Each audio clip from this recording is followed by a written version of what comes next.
Bonjour, aujourd'hui je voudrais vous parler du stress. Alors pas uniquement du stress qui vous met à plat, mais également du stress qui vous permet de gravir les montagnes. Alors qu'est-ce que le stress? Le stress est une réaction physique face à une situation que vous estimez offensive. Deux éléments importants dans cette définition, c'est le verbe estimer et le qualificatif offensif. Offensif comme compétition, challenge.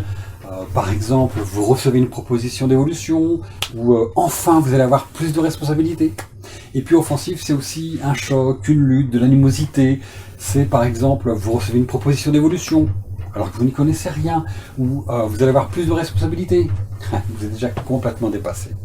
Alors je sais, certains vont me dire que j'utilise les mêmes exemples pour parler d'un coup de massue et d'une situation stimulante. C'est parce que, en effet, nous avons chacun nos propres capacités pour estimer ce qui nous arrive. Et donc, ce qu'il faut retenir, c'est que dans le stress, nous sommes tous inégaux par rapport aux situations. Je vous disais, le stress, réaction physique, qu'est-ce qui se passe dans le corps? Eh bien, lorsque le système nerveux est stimulé, il se met à sécréter de l'adrénaline. Donc, si vous avez besoin de mettre les bouchées doubles pour terminer votre projet, vous aurez toute l'énergie nécessaire pour le faire dans les temps. En revanche, si vous ne sentez pas bien le prochain rendez-vous avec votre client, vous aurez toute l'énergie pour trouver la solution de contournement. Alors heureusement, dans le monde du travail, on a tous une conscience professionnelle qui nous permet de satisfaire la direction, les utilisateurs, les clients, le service, les collègues. Que l'énergie vienne d'un stress moteur ou que l'énergie vienne d'un stress freinant, on utilisera cette énergie pour faire ce qu'on a à faire. Du coup, si je me place du côté de la direction, moi je m'aperçois d'une chose, c'est que mes équipes, elles sont toujours aussi efficaces et productives. Et donc, tant que tout va bien, ne changeons rien. Et en conclusion de ce petit billet, ce que je voulais vous dire simplement, c'était vive le stress.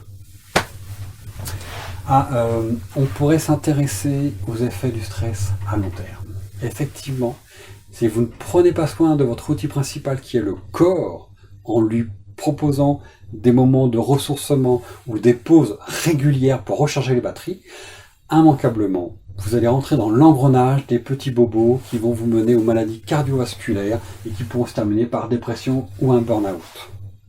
La bonne nouvelle, c'est qu'il existe des tas de solutions pour affronter les situations difficiles, pour se protéger, pour protéger vos équipes.